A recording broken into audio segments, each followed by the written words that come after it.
news coming in fact, that the RESAT has now been put in orbit by the PSLV C-12. The launch took place just about 15 minutes back. Those are the pictures on your screen that we saw live coming in from Sriharikota a little while back. So we can expect the ISRO to come out with a formal announcement now stating that the launch has been successful. We did see the PSLV C-12 take off from Sriharikota some time back, and it seems the RESAT satellite, the Advanced Spy satellite launched by the ISRO, has finally been placed in orbit, and we are of course expecting a press conference also by Madhavan Nair of the ISRO, and we are expecting to hear from him, and we're expecting to get more details about what this launch is entirely about. Well, let's go across live to space scientist Ajay Lele, who's been joining us with more details on this launch. Mr. Lele, can we now term the launch successful now that the satellite has been placed in orbit? Yeah, definitely. You see, but after satellites is being placed into the orbit, it has to contact to its ground establishment. The ground infrastructure need to establish a contact with the satellite. So I'm not trying to be slightly cautious over here, but I think we will have to wait and watch for the official announcement from ISRO. But as it looks as of now, everything appears to be on track. And the way ISRO's track record is there, at least I do not have any sort of a doubt in my mind that this launch is not going to be a successful launch. So I personally feel at this stage we can say that launch is successful, but we will have to wait for ISRO's official confirmation, because they will confirm it once satellite starts establishing contact with the ground stations. All right, Mr. Lele, stay on with us. Dakshina is also with us on the phone line from Sriharikota. Dakshina, the RESAT being placed in orbit, what are you hearing there? We are getting first-hand information from inside Sriharikota right now that the satellites have been launched by the PSLV C-12 in the orbit. That is, the RESAT-2 and ANUSAT have been launched in the orbit. That's the word coming from inside ISRO Space Center here at Sriharikota at the moment.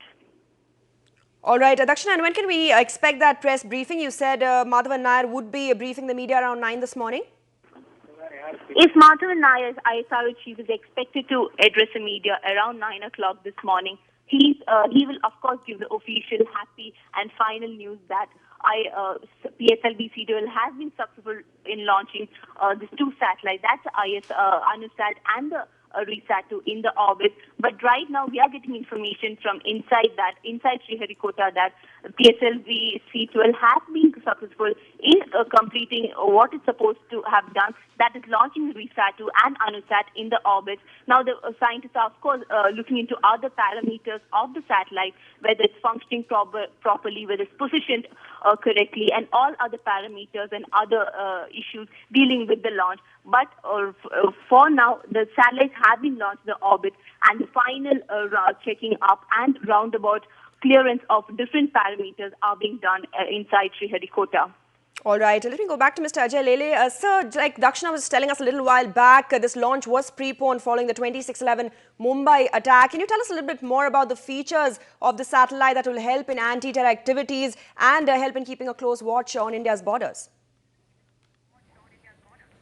You see, first thing is that when we call this as a RESAT, it is essentially a radar imaging satellite.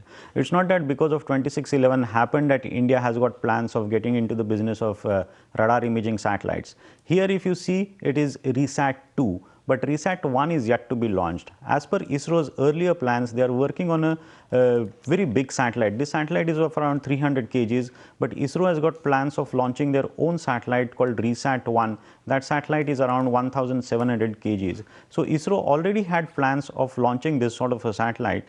Maybe only thing is that their entire program of doing RESAT-1 testing and putting it in the orbit is slightly lagging in the schedule. That's why as a stopgap measure, they have gone ahead and done a RESAT-2 launch. It is said, as per the media sources, that this satellite is exactly a replica of what India had already launched, a satellite for the Israel, the spy satellite which was launched during 2008 January called TechSAR.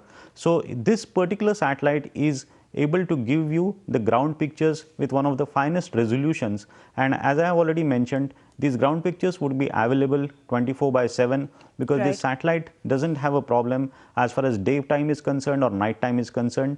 As I have mentioned here that earlier all satellites, the remote sensing satellites had the optical capability. Here you are going to have a microwave capability, which is a huge advantage on all our earlier remote sensing satellites. So as far as your anti-terrorism operations are concerned, I don't think so that you should look at this satellite as giving an ultimate solution. Because whenever we are going to have some sort of a infiltration and few other things which are not which are going to hamper our security, the entire collage would be complete based on various intelligence inputs. This would be only one of the intelligence input. So just to say that just because we have launched one satellite, we will be able to withstood the pressures from Pakistan and any other countries from the point of view of infiltration would be incorrect. But the collage has to complete based on various intelligence informations gathered. So what we are going to get information based on this satellite will be a imagery information. You will have electronics intelligence, you will have human intelligence, and you will have few other intelligence inputs also. And when all these inputs are put together on the table, studied correctly, then only one can really reach to a conclusion. But what we were lacking till now was about the exact imagery, and the imagery inputs will be given by this satellite.